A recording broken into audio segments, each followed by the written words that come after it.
안녕하십니까, 박정호입니다. 주말 사이 중동에서 전쟁이 일어났습니다. 팔레스타인 무장단체인 하마스가 이스라엘을 기습공격한 겁니다.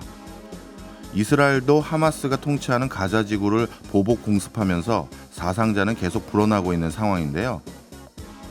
레바논의 무장 세력인 헤즈볼라도 팔레스타인에 힘을 실어주고 있는 가운데 바이든 대통령은 이스라엘에 대한 변함없는 지지를 발표했습니다. 따라서 전쟁이 확대될 위험도 높은 상황입니다. 그렇다면 이번 사태가 국제 유가에는 어떤 영향을 미칠까요? 50년 전처럼 오일 쇼크를 불러올까요?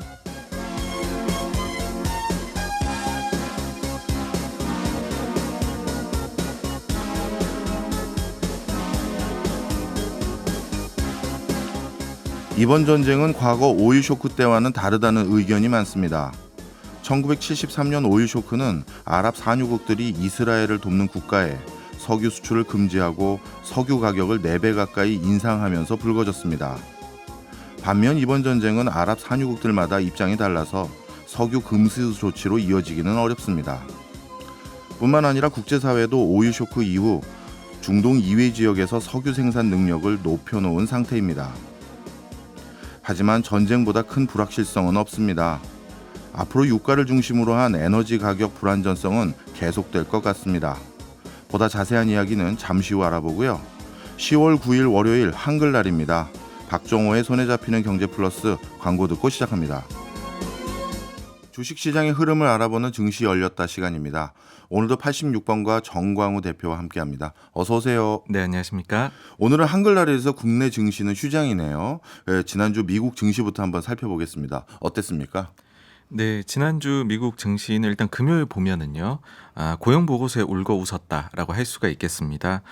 왜냐하면 고용 순증이 예상치를 크게 상회하게 나와가지고서 일단 그 당시에는 증시도 하락하고 그리고 금리도 올랐었거든요. 예. 구체적으로 숫자를 보게 되면 시장에서는 한 달 동안에 17만 명의 고용 순증 예상을 했었는데 실제로는 거의 2배 가까운 34만 명 정도가 나왔습니다. 여기에다가 직전 2개월 숫자도 상향 수정이 발생했는데 이게 한 12만 명 정도가 됐어요. 그러니까 이걸 두고서 블록버스터급의 잘 나온 고용 보고서가 나와버렸다.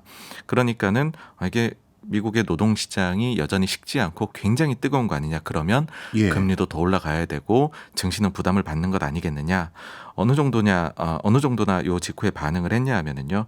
미국채 10년물 금리가 거의 한 0.2%포인트 가까이 급등을 했습니다. 그래서 네. 5%를 바라볼 정도로 올라갔었고요. 그리고 증시 선물은 1% 이상 하락을 했습니다. 근데 세부 지표를 보면서 시장에서 조금 이상하다라고 느꼈던 것 같아요. 예. 그래서 결론적으로 금요일 증시 미국 어떻게 끝났냐를 보게 되면 오히려 금리는 고점 대비해서 0.1%포인트 하락을 했고요. 그리고 증시는 1에서 2% 가까이 상승 마감을 하였습니다. 고용 승진 그것도 굉장히 블록버스터급으로 순증했다라고 하면 많은 분들이 오히려 주가도 급등하거나 경기 아주 괜찮네 생각할 것 같은데 어떤 점이 이상하다고 판단돼서 다시 하락했나요? 네, 최근에 나오는 데이터에 대해 가지고서 이제 시장에서 하는 이야기가 있습니다. 예. 뭐냐면 딱 하나만 봐서는 안 되고 이걸 좀 다면적으로 보아야 된다. 왜냐하면 고용을 나타내는 데이터도 정부 발표도 있지만 민간 발표도 있고 예. 또 각각의 데이터 발표 시에는 세부적인 데이터도 아주 많이 나오거든요.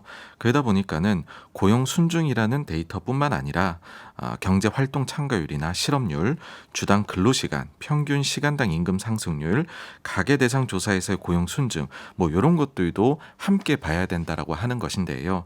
이 중에서 경제 활동 참가율 그리고 실업률, 주당 근로시간은 고용 순증이 블록버스터급으로 잘 나왔음에도 불구하고 지난달하고 변함이 없었습니다. 네. 그러니까 이게 무슨 말이냐 하면은 대표적으로 실업률을 꼽을 수가 있을 텐데요.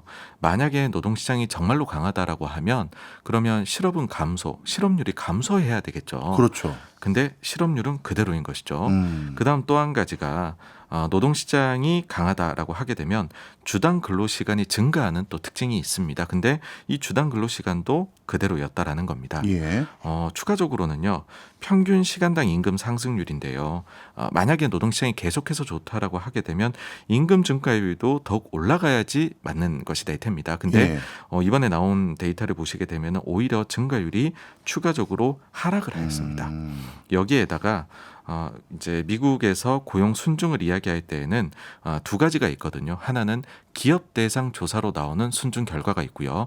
또 다른 하나는 가계 대상 조사에서 나오는 고용 순증이 있습니다. 예. 우리가 흔히 얘기하는 뭐 30몇만 명이 증가했다 이번에 이런 거는 기업 대상 조사를 이야기하는데 그와 동시에 가계 대상 조사 데이터도 나옵니다. 예. 근데 정말로 좋다라고 하면 둘 다 순증이 강하게 나왔겠죠. 근데 이번에 보시게 되면 가계 대상 조사에서의 고용 순증은 불과 8만 명 정도에 불과했습니다. 그러니까 숫자 차이가 좀 많이 나죠. 예. 그러다 보니까 시장에서는 이거 뭔가 조금 데이터가 이상한 것 같다 이런 이야기를 하게 된 것이죠. 예. 지난주 같은 경우는 고용 보고서뿐만 아니라 구인 이직 보고서도 나왔을 텐데 거기에서는 이상한 점 없었나요? 네, 여기에서도 조금 이상한 점이 발견이 되었습니다. 뭐냐 하면은요, 일단 구인은 지금 연준에서 굉장히 중요하게 보는 데이터 중에 하나입니다. 예. 왜냐하면 고용 시장이 얼마나 뜨거우냐 아니면 완화되어 가고 있느냐 이것을 구인이 증가하고 있냐 줄어들고 있냐를 가지고서 판단을 하거든요. 예. 근데 구인이 줄어든 는 것으로 나올 줄 알았는데 예상을 깨고 구인이 크게 증가를 했습니다. 근데 이것도 나머지 데이터들을 보시게 되면 가령 예를 들어서 민간에서 발표하는 구인 데이터라든지요, 아니면 퇴사율, 고용률 이런 것들을 보게 되면 모두 다 한결같이 노동시장에서 추가 완화가 나타나고 있는 것으로 드러났거든요. 예. 근데 구인 증가만 딱 놓고 보면 이거는 증가로 반대로 나오게 된 것이죠. 그러니까 시장에서는 좀 이상하다라고 생각을 했던 거고요. 특히나 구체적인 숫자를 보게 되면 구인 순증이 69만 명이 나왔습니다. 예. 근데 이 69만 명 중에 대부분이 한 분야 이제 전문직 쪽에서 나왔는데요. 예. 서비스 쪽 전문직 쪽에서 나왔는데 무려 51만 명이 이 한 분야에서만 나왔습니다. 그러다 보니까는 이게 조금 한쪽으로 치우친 것 아니냐. 그러면 다른 데이터도 봐야 될 텐데라고 해서 보니까 민간 업체죠. ADP에서 이제 나오게 되는 발표하는 고용 보고서를 보시게 되면 실제 요 전문직 분야에서의 일자리 증가는 오히려 지난달에 3만 명 감소로 나왔다라고 하고요. 예. 그 다음에 금요일에 나온 노동통계청의 고용보고서에 따르면 이 분야에서의 실제 일자리 증가는 2만 명에 불과했습니다. 그러니까 구인 공고는 50만 개 이상 증가한 것으로 발표가 됐는데 실제로 고용 증가는 그 분야에서 감소했거나 혹은 소폭 증가에 그쳤다. 그러다 보니까는 이 구인 데이터가 조금 이상한 거 아니냐. 또 이런 얘기가 나오게 되었던 것이죠. 예. 그러면은 이번 고용 보고서에서는 이렇게 구체적으로 숫자 세부 항목을 봤을 때 특이점이 없느냐라고 하면 여기서도 특이점이 나옵니다. 예. 뭐냐 하면 직전 2개월치에서 약 12만 명의 상향 수정이 있었다라고 앞서 말씀을 드렸잖아요. 예. 근데 이 중에서 한 분야가 이 증가를 완전히 이끌었습니다. 뭐냐 하면 어디죠? 정부 쪽입니다. 음. 정부 쪽에서 수정 상향된 부분이 13만 명. 으로요. 나머지 부분에서는 오히려 수정치를 감안하면 감소했다라고 볼 수가 있어요. 예. 이번 달에 예상보다 잘 나온 16만 개의 일자리 중에서도 6만 개가 바로 정부 쪽입니다. 근데 이 정부 쪽을 뜯어보면 대부분이 교육, 즉 선생님의 증가로 나왔거든요. 예. 그러니까 이게 미국의 개학 시즌을 맞이해가지고서 일시적으로 증가한 것이 아니냐라는 이야기가 나오는 것이고요. 나머지 그러면 10만 명 증가는 어디서 나왔냐 했을 때 이 중에 60% 정도가 식당, 레스토랑 쪽이거든요. 예. 근데 여기에 대해서도 최근에 카드 소비 데이터를 보게 되면 레스토랑에서의 소비가 감소하고 있습니다. 미국이. 그런데 레스토랑에서 근무하는 사람 일자리는 늘었다. 이걸 조금 이상하게 여긴 것이죠. 그러다 보니 시장에서는 이 고용 데이터를 하나 두 개만 볼 게 아니라 전체적으로 봐야 된다. 근데 전체적으로 보면 노동시장 추가 완화가 나타나는 것으로 보인다. 그러다 보니까 향후 추가 금리 인상 가능성도 비록 고용 순증이 블록버스터급으로 잘 나왔지만 별로 영향을 받지 않았고요.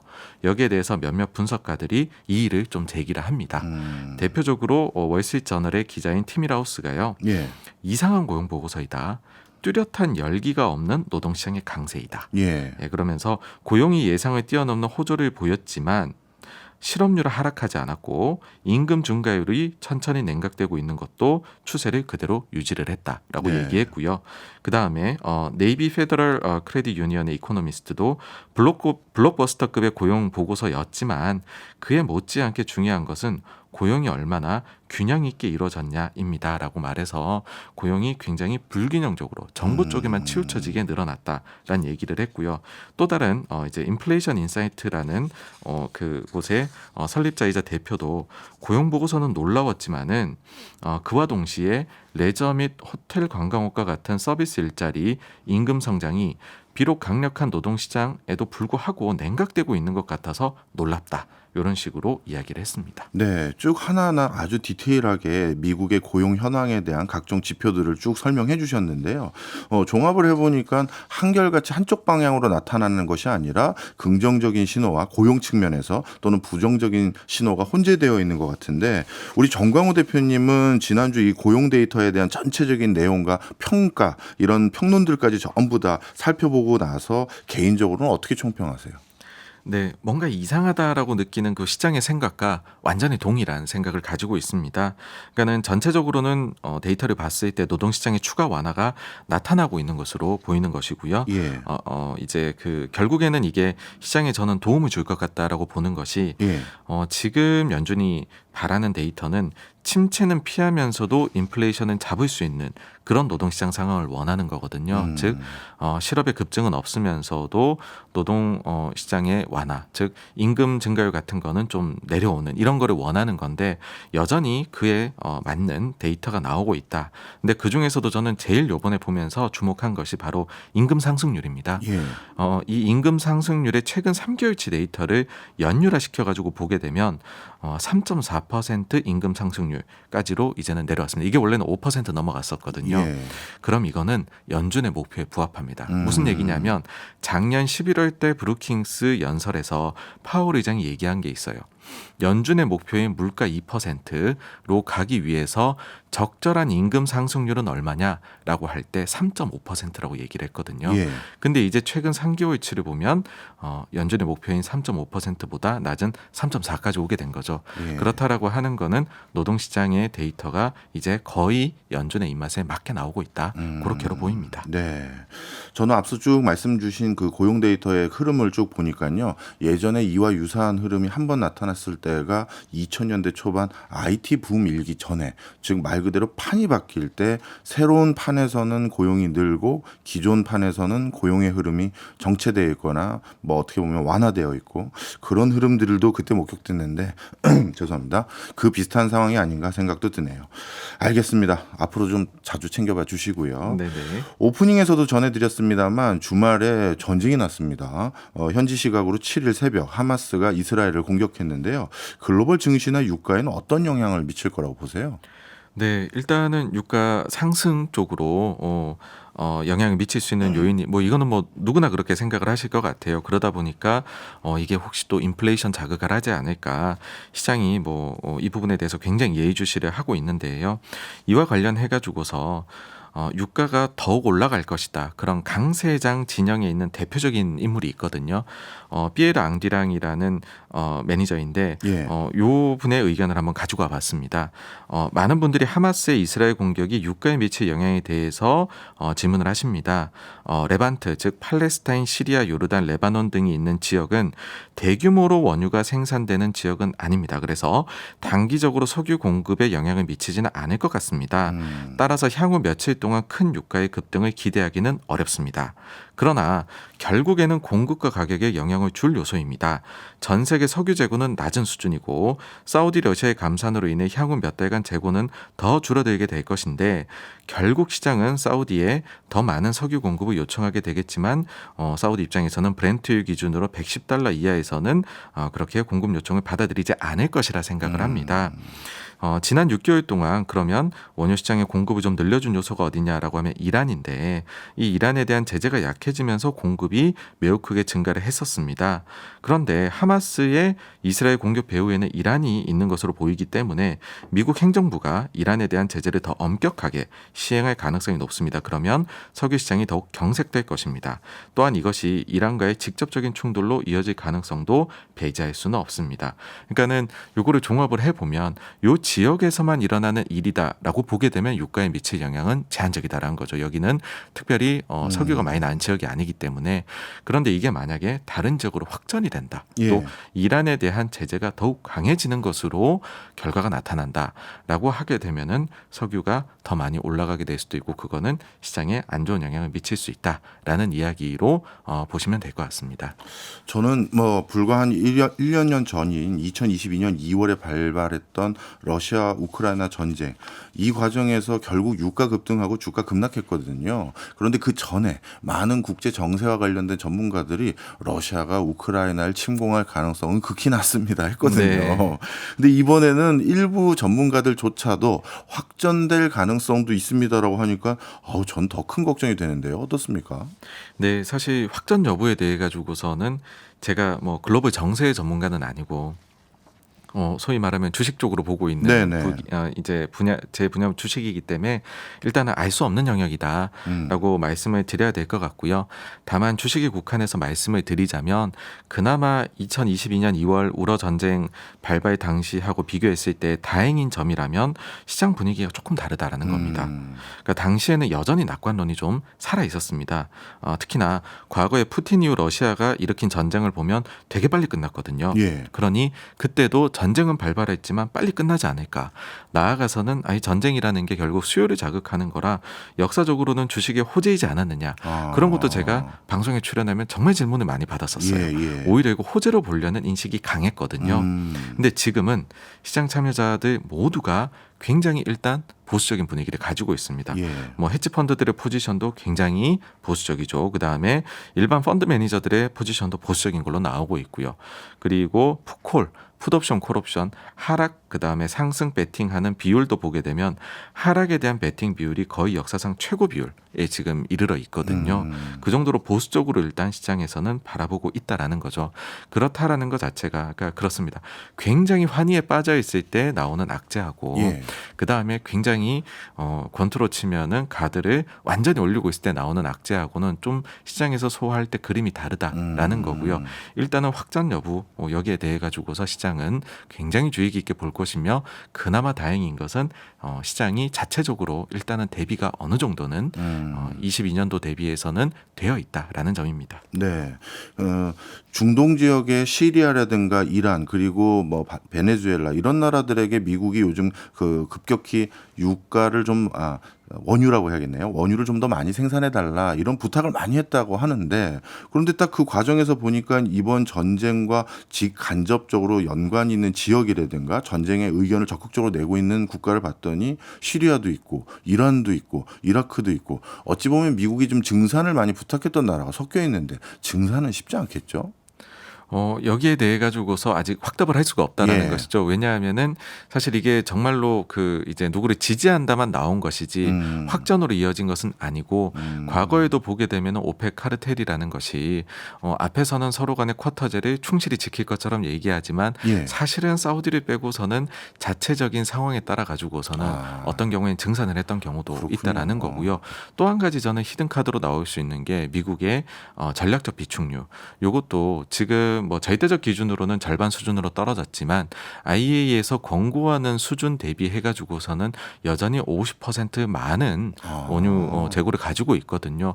이런 부분도 아직까지는 히든 카드로 남아 있는 것이다라고 생각을 합니다. 알겠습니다. 마지막으로 이번 주 주요 이슈에는 어떤 것들이 있을까요? 네, 뭐 실적 시즌인데요. 수요일 날에는 삼성전자의 3분기 잠정 실적이 나옵니다. 일단 시장에서는 굉장히 보수적으로 보고 있거든요. 그래서 그 부분을 얼마나 충족시킬 수 있을지에 대한 것이고요. 그 다음으로는 이번 주는 물가 주간입니다. 뭐 소비자 물가, 생산자 물가 등등이 연이어 나오게 되고 마지막으로는 수요일에 9월 FOMC 회의가 어떠했었는지 의사록도 미국에서 나오게 됩니다. 알겠습니다. 급변하는 증시 상황 하나하나 챙겨주셔서 감사합니다. 지금까지 정광호 대표였습니다. 고맙습니다. 감사합니다. 저희는 광고 듣고 2부로 돌아오겠습니다.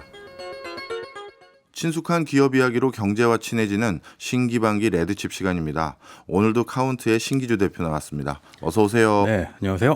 예, 오늘 기업 저에게도 친숙한 기업이고 저도 한두 번 이 회사 제품 써본 적 있습니다. 진짜요? 바로 스와치네요. 스와치, 네, 시계 브랜드죠. 시계 회사인데 정확하게 브랜드 이름은 스와치고 이걸 갖고 있는 회사 이름이 스와치 그룹이에요. 예. 오늘 말씀드린 거 스와치 그룹 얘기인데 전 세계 시계 시장 점유율이 한 20에서 25% 왔다 갔다 하거든요. 시계 산업의 폭스바겐이라고 불리기도 하고 1등이니까 또는 LVMH 이것도 이제 럭셔리 산업에서 1등이죠. 이유가 뭐냐면 그 브랜드 많이 갖고 있어요. 일단 비슷한 게 LVMH가 럭셔리 브랜드 70개 갖고 있고 폭스바겐도 10개 자동차 브랜드 갖고 있는데 그렇죠. 스와치가 한 19개 시계 갖고 있습니다. 시계 부자. 네. 그리고 어쨌든 그 브랜드 숫자도 많지만 중요한 거는 왜 시장을 장악할 때 그 포트폴리오 전략이라고 있잖아요. 예. 가장 싼 것부터 가장 비싼 것까지 스와치 그룹이 가장 싼 것부터 비싼 것까지 모든 세그먼트를 다 갖고 있어요. 아, 그렇군요. 여기 사실 강점이기도 하고 말씀드리겠지만 약점이기도 한 어쨌든 그런 브랜드입니다. 예, 저는 스와치 그러면 어렸을 때 그 뭐랄까요, 그냥 초침만 이렇게 있는 그 쉽게 살 수 있는 금액의 저가 시계를 제가 가지고 있었던 적이 있는데, 싸다 이런 거 싸죠. 네. 그런데 완벽한 포트폴리오다. 오, 스와치 그룹에는 이 브랜드 말고 또 있나 보죠? 일단 쭉 읊어드리면요. 말씀드린 것처럼 이제 그 정말 어렸을 때 쓰는 시계들이 있어요. 예. 스와치 시계도 있지만 플락이라는 게 있는데 어린이용 시계예요. 이게 있고요. 아이들 플라스틱 시계고 또 미들레인지라고 하는데 중저가 시계로 티소, 해밀턴, 미도 이런 거 들어보셨을 거예요. 다 스와치 겁니다. 그리고 조금 더 비싸져요. 이제 하이레인지라고 하는데 조금 더 비싼 중상이라고 하면 런진, 라도 이런 게 있고 하이엔드가 있는데 브레게, 블랑팡, 헨리 위스턴, 자켓으로 뭐 이런 거 시계 좋아하시는 분들은 아실 텐데 핵심은 오메가. 있죠. 네. 오메가도 스와치 거였군요. 네, 맞습니다. 사실 오메가라 말로 스와치의 ABC라고 할 수 있겠는데 그 2022년 지난해였죠. 스와치하고 오메가가 콜라보를 한 게 있어요. 예. 그게 문 스와치라고. 네. 이게 뭐냐면요. 오메가가 왜 유명하냐?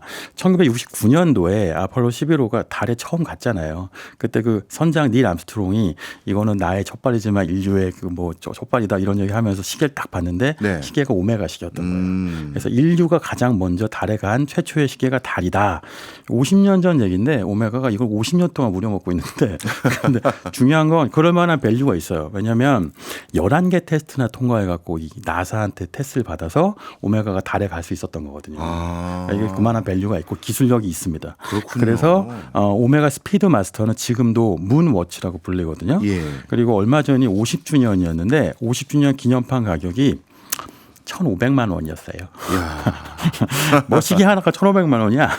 근데 이게 1,500만 원 정가고 이걸 다시 팔면 더 비싸지겠죠. 그러니까 이제 근데 스와치에서 이게 스와치 그룹하고 안에 오메가하고 스와치가 같이 있잖아요.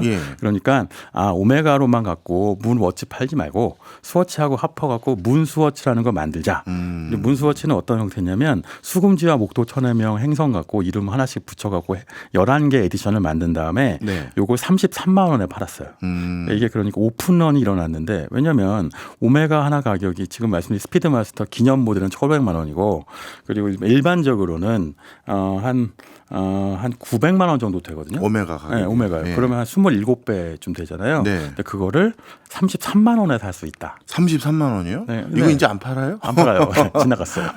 그런데 또 다른 걸 판대요. 이게 뭐냐면 그러니까 아까 잠깐 말씀드린 것처럼 스워치 그룹에는 또 다른 럭셔리 브랜드가 있는데 블랑팡이라는 게 있어요. 근데 블랑팡과 스워치가 결합해서 이번엔 다이버 마치를 만들었어요. 물속에 들어가는 거. 아까 우주에 가는 거였잖아요. 그래서 북극해, 태평양, 대서양, 인도양, 남극해 하고 5대양 6대주에서 요걸로 만든 다음에 요건 가격이 50 몇만 원 이렇게. 그러니까 이게 콜라보라고 하는 게요. 지금 스워치한테 가장 중요한 비즈니스 모델이자 생존 모델이 되고 있는 거예요. 거기에 이제 여러 포트폴리오에 여러 세그먼트의 시계 브랜드를 갖고 있기 때문에 가능한 것이고요.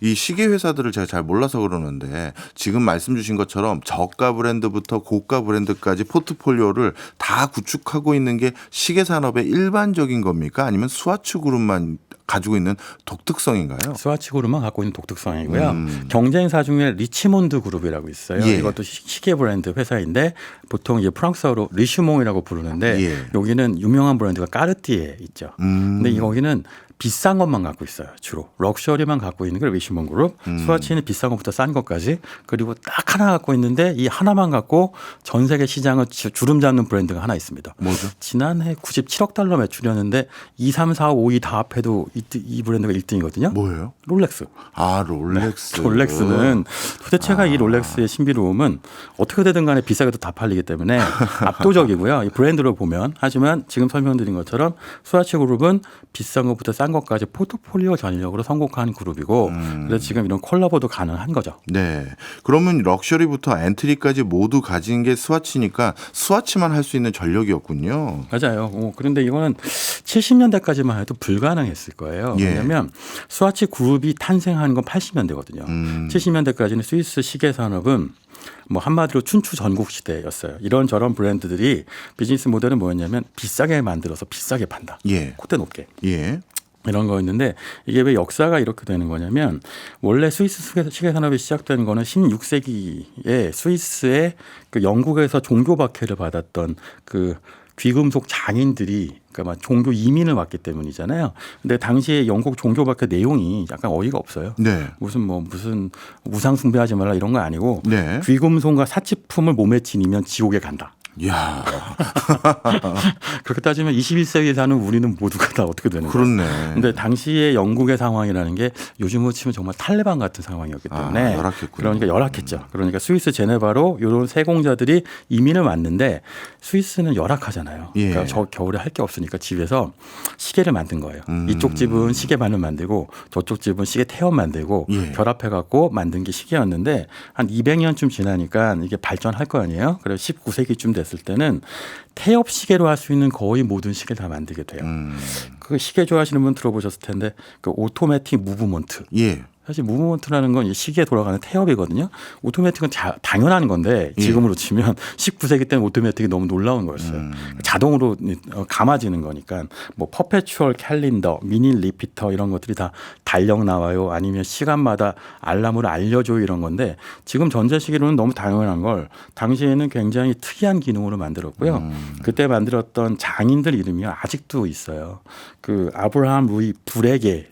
브레게. 브레게도 예. 사람 이름이고요. 예. 로저 드비. 이것도 유명 브랜드인데 이것도 사람 이름이에요. 그러니까 시계 브랜드들이 스위스는 수백 년 전부터 이런 거 만들었던 사람들이 아직도 이름 남기고 있는 건데 그런데 이게 사실 설명드린 것처럼 전자시계로 다 되는데 근데 스위스에서 이걸 구태여 이렇게 만들어 갖고 아이러니한 부분이 있는 거죠. 그러면 실제 전자시계가 대세가 되고 난 뒤에 스위스 시계 산업은 조금 뭐 위기라고 해야 될까요? 매출 감소 이런 게 있었을까요? 매출 감소 수준이 아니고요. 그냥 망할 뻔했어요. 그래요? 이게 어느 정도 망할 뻔했냐면 1970년대까지 스위스 손목시계 시장의 85%, 전 세계 시장의 85%가 스위스 손목시계가 차지했는데 예. 80년 22%로 줍니다. 야, 83년 15%. 네. 진짜 망하기 직전이에요. 네, 망하기 일보 직전까지 갔고요. 그게 뭐냐면 쿼츠 혁명이라고 불리는데 너무 싸잖아요. 네. 가볍고 맞아요. 이런 거 특히 세이코에서 만든 쿼츠 시계가 워낙 인기였는데 거기 하나가 더 있었어요. 1970년대에 이른바 그 닉슨이 근본위제를 폐지하잖아요. 그러니까 달러의 가치가 떨어지겠죠. 네. 하필이면 당시에 스위스 프랑은 달러에 페그가 되어 있어서 달러 가치가 떨어지는데 스위스 프랑 가치는 올라가겠죠. 거의 300%가 올라갔는데 이렇게 되면 수출 경쟁력이 제로가 되는 거죠. 너무 비싸지니까 거의 일본 시계의 3배에서 5배까지 되니까 누가 스위스 시계를 사요? 아무도 안 사죠. 그러니까 결국은 거의 다 망해 가는데 이때 등장한 게 스와치인 거예요. 네. 스와치가 그 창업주는 니콜라스 하이엑이라는 인물인데 이 네. 인물은 당시에 기업 회생 전문가였습니다. 스위스 정부에서 스위스 시계 산업이 망해가니까 스위스 은행들한테 이거 구조조정 좀 해. 그랬더니 구조조정 전문가를 부른 거죠. 구원투수를. 그 인물이 당시에 유명했던 하이에크 엔지니어링이라는 컨설팅 회사를 설립했던 하이에크였는데요. 네. 그 사람이 회사를 통합하기 시작해요. 그래갖고 오메가와 티솔 더하고 론진과 라도를 더해갖고 지금의 스와치를 만듭니다. 예. 아이러니한 거는 당시에 스위스의 그 유명한 스위스는 시계하고 은행이 유명하잖아요. 그렇죠. 알프스하고. 근데 그 은행들은 일본 회사한테 이 시계 회사들을 팔아달라고 하이에크 불렀던 거예요. 근데 하이에크가 딱 봤더니 안 팔아도 되겠는데 이거 내가 다 가져가고 회생을 시킬 수 있겠다 싶어갖고 그래서 하이에크 리포트라는 거 쓴 다음에 예. 회생 방법을 딱 써요. 그래서 예. 은행들한테 얘기해서 돈을 받아갖고 스와치 그룹을 만들어서 예. 스위스 시계 산업을 부활시키는 겁니다.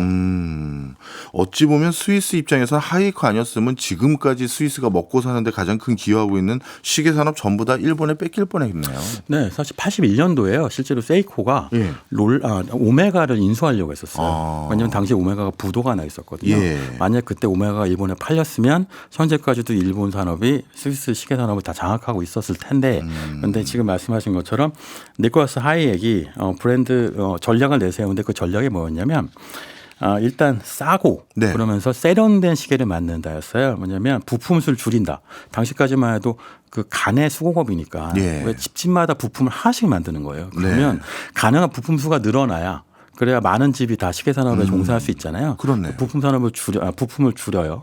조립 공정도 줄이고 원가도 줄여요. 예. 대신에 가격은 낮추고 세련되고 화려하고 그리고 유럽풍으로 아주 뭐 트렌디하고 패셔너블하게 만드는 거예요. 네. 지금 우리 왜 스와치 시계 보면 예. 색깔이 굉장히 화려하고 맞아요. 가격은 싸고 예. 뭐 가볍고 이렇잖아요. 그렇게 해갖고 스와치라는 시계 만드는데 그리고 나서 이름을 딱 지어요. 이름이 뭐냐면 스와치인데 스위스 와치가 아니고요. 예. 세컨드 와치라는 뜻이에요. 세컨드 와치였어요. 뭐냐면 시계가 하나 있죠. 근데 하나 더 사세요. 1+1이에요. 그러니까 스위스 시계 사신 분들 일본 시계 사지 마시고 스위스 시계 하나씩만 더 사세요가 1+1 전략이었거든요.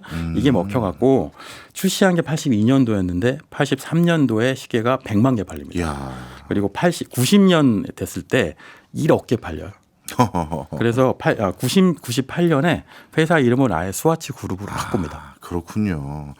저는 지금까지 S가 당연히 스위스겠지 했는데 세컨이라는 뜻의 이제 맞아요. 단어가 줄어든 거군요. 어찌 보면 세컨드 워치가 퍼스트 워치 살린 거네요. 맞아요. 퍼스트 워치가 이제 세컨드 워치하고 같이 동반 성장하는 게 80년대, 90년대 얘기고요. 그때 왜 럭셔리 시대잖아요. 그러니까 금융의 시대니까 비싼 걸 더 비싸게 사는 시대였는데 지금 위기가 왔어요. 그게 퍼스트 워치를 스마트 워치가 위협하고 그렇네. 있죠. 세컨드 워치하고 퍼스트 워치가 스마트 워치한테 밀리고 있는 이유가 뭐냐면요. 예. 2022년도 기준으로 보면 스위스 시계 출하 물량이 1,580만 대인데 네. 그런데 스마트 워치는 1억 5천만 대예요. 야. 이건 비교가 안 되죠. 그렇네요. 이게 놀라운 거는 처음 2014년도에 애플워치가 등장했거든요. 예. 이때만 해도 완전히 무시했어요. 그런데 2017년 4분기에 애플워치가 스위스 시계 매출량을 분기별로 역전하거든요. 굉장히 역사적인 순간이었는데 그 다음부터 계속 성장해서 이제는 격차가 도저히 따라갈 수 없을 만큼 벌어진 거죠. 근데 아이러니한 게도 스워치 그룹의 회장이 있어요. 네. 지금 니콜라스 하이에크 아까 말씀드린 창업주의 아들이거든요. 네. 이름이 똑같아요. 니콜라스 하이에크 주니어. 네. 근데 주니어가 아버지만 못해갖고 이 변화를 잃지 못합니다. 예. 그래서 뭐 스마트워치 별로 걱정할 필요 없어라고 했다가 지금 큰 코 다치고 있는 상황이에요. 네. 그러면 애플워치 출시되고 나서 다시 스와치 시계는 위기인 것 같은데 지금 뭐 어떻게 대응하고 있습니까? 그래서 하는 게 콜라보인 거죠. 콜라보. 무슨 얘기냐면 스워치는 싸요. 그러니까 부가가치가 떨어지죠. 그러니까 오메가 아니면 블랑팡 같은 비싼 브랜드하고 섞어갖고 예. 말하자면 소비자는 비싼 걸 싸게 산다고 생각해요. 네. 문워치 못 사는데 문스워치는 싸네. 근데 사실 정확하게는 10만 원도 안 되는 스워치를 55만 원이나 33만 원에 팔고 있는 거죠. 네. 그러니까 오메가하고 블랑팡이라는 브랜드하고 이른바 믹스를 해서 칵테일을 해서 브랜드의 가치를 높이는 겁니다. 스와치 자체는 더 이상 생산할수록 가격이 많이 이문이 남는 장사가 아니니까 이제 비싸게 팔아보자라는 전략을 하는 거고 그게 바로 콜라보인 거죠. 우리 신기반기 레드칩에서 우리 신기주 대표님이 주신 명언 중에 하나가 프리미엄 제품은 비싸게 사야 될 이유가 있고 명품 제품은 비싸게 사야 될 이유조차 없이 그냥 비싼 제품 이렇게 딱 명언을 남겨주셨는데 제가 딱 듣는 생각이 이 스와치 시계하고 아까 말씀 주셨던 오메가라든가 이런 값비싼 시계가 콜라보를 하면 자칫 잘못하면 명품 시장의 브랜드도 희석돼서 둘 다 좌초되는 거 아닐까요? 굉장히 정확하게 보셨고요. 그래서 스와치가 어떻게 하냐면 이렇게 콜라보를 한 다음에 많이 안 만드는 거예요. 갖고만 싶은데 너무 갖고 싶지만 살 수가 없어. 그래갖고 블랑팡이나 또는 아니면 오메가 같은 비싼 거 사게 만드는 전략. 대신에 스워치는 더 비싸게 만드는 파는 전략을 쓰거든요. 그렇군요. 이게 지금 스워치가 만들어 가고 있는 시장이고 성공적이라고 평가받고 있는데 예. 문제는 애플워치 같은 경우는 프리미엄이잖아요. 예. 그러니까 가격은 비싸지만 비싼 만큼의 어떤 기능성이 있는 반면에 스워치 컬러버는 그냥 문워치의 어떤 싼 버전 같은 느낌이어서 프리미엄이 아닌 거죠. 이게 사실은 소비자한테 어떻게 계속 지속적성이 있을지 이런 건 좀 지켜볼 만합니다. 네, 명품 시장 그 명품 시계 시장도 규모가 엄청나잖아요. 그렇죠. 지금 명품 럭셔리 시장 규모가요. 보스턴 컨설팅 그룹 얘기로는 2022년도에 한 100조 원 정도 우리나라 돈 100조 원인데 더 성장할 거라고 봐요. 그러니까 점점 시계 산업이 럭셔리로 가고 있는 거 분명하고요. 네. 그러니까 중저가 시대를 만들었던 스워치가 이렇게 변화하고 있는 거죠. 이렇게 변화하는 게 문스워치 사는 게요. 그래갖고 달 날아가는 것부터 더 어렵다고 그래요. 물건이 없어요. 네. 우리 저 신기주 대표님이 보시기에 여러 산업들, 여러 기업들 분석 많이 해보십니다만 이번에 스마트워치의 위기를 우리 스와치 그룹이 또 이번에도 잘 넘길 걸로 보이세요? 어떠세요? 네, 저력이 있어요. 가장 강점이 있는데 말하자면 포트폴리오가 다양하니까 네. 콜라보를 할 수 있고 믹스를 할 수 있잖아요. 그러니까 중저가의 가격을 높일 수 있다는 것이 스워치 강점이죠. 이게 약점이었어요. 처음 네. 스마트워치가 왔을 때 리슈몬 그룹은 충격을 안 먹었거든요. 예. 왜냐하면 여기는 럭셔리만 만드니까. 그런데 스워치는 저가 시장을 잃은 대신에 시장 포트폴리오 자체를 비싸게 만들고 있는 거죠. 그러니까 최대 강점이 가장 큰 약점이고 약점이 또 강점이 된다. 이게 시장 같습니다. 명언 제조기셔요. 알겠습니다. 지금까지 신기주 대표였습니다. 오늘도 고맙습니다. 네, 고맙습니다. 브라운 아이드 소울의 시계 듣고 계십니다. 오늘 시계 산업에 대해서 배워봐서 선곡해봤습니다. 박정호의 손에 잡히는 경제 플러스는 내일 11시 5분에 다시 찾아오겠습니다. 오늘도 고맙습니다.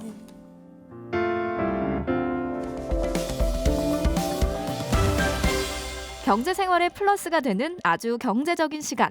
박정호의 손에 잡히는 경제 플러스.